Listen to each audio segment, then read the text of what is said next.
एक जंगल में एक बूढ़ी माँ और उसकी पोती रहती थी। बूढ़ी माँ काफी परोपकारी स्वभाव की थी। उस जंगल में भटके हुए लोगों की मदद करना, उनको राह दिखाना, इन सब कामों में बूढ़ी माँ को बड़ा आनंद आता था। बूढ़ी माँ ने अपना पूरा जीवन अच्छे कर्म किए थे, यानी कि हम उस बूढ़ी माँ को एक पुण्यात्मा कह सकते हैं। दोस्तों, जहाँ अच्छाई है वहाँ बुराई भी होती है। इसी जंगल में 4 लुटेरे लूटमार करने के लिए भी आते थे। इस जंगल से गुजरने वाले लोगों को मारना और उनके सारे पैसे व गहने लूट लेना, यही इनका काम था। ये लुटेरे इतने निर्दयी थे कि किसी को भी मारने से पहले एक बार भी नहीं सोचते थे। एक दिन वो रोज की तरह लूटमार कर रहे थे। लूटमार करते करते शाम हो गई। बिजली की चमकार और बादलों की गड़गड़ाहट के साथ जोरों से बारिश होने लगी। वह चारों लुटेरे जंगल में सहारे के लिए इधर उधर भागने लगे। अचानक उनको बूढ़ी माँ की कुटिया दिखी और वह उसकी की कुटिया के पास पहुंच गए।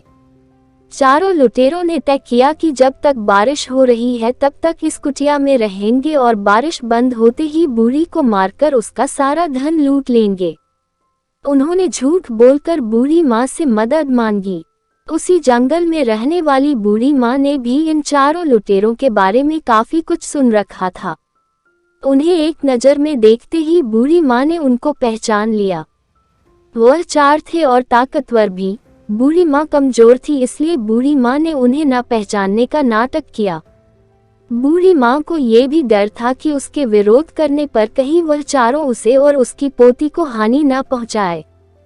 कुछ सोचने के बाद बूढ़ी माँ ने उनको रात के लिए सहारा दिया। फिर बूढ़ी माँ ने सबके लिए खाना बनाया।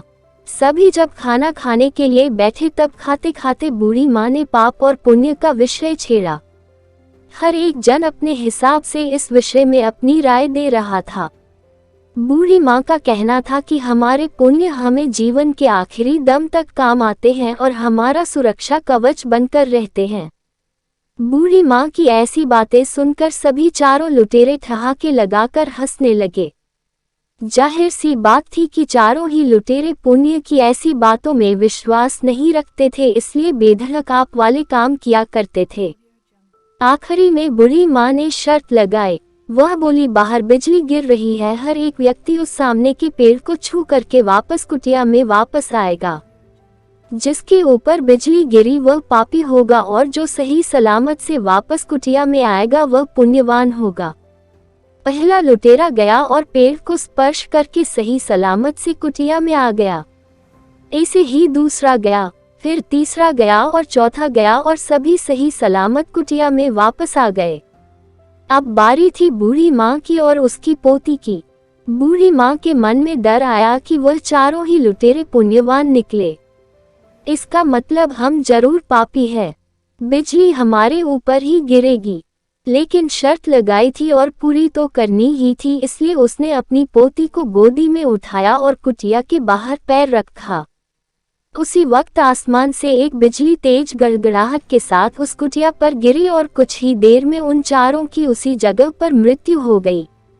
इस कहानी से हम ये समझ सकते हैं कि एक पुण्यवान व्यक्ति के सहारे से वो 4 पापी सलामत थे, पर जैसे ही वो उनसे दूर हुई तो उनका सुरक्षा कवच जैसे चला गया।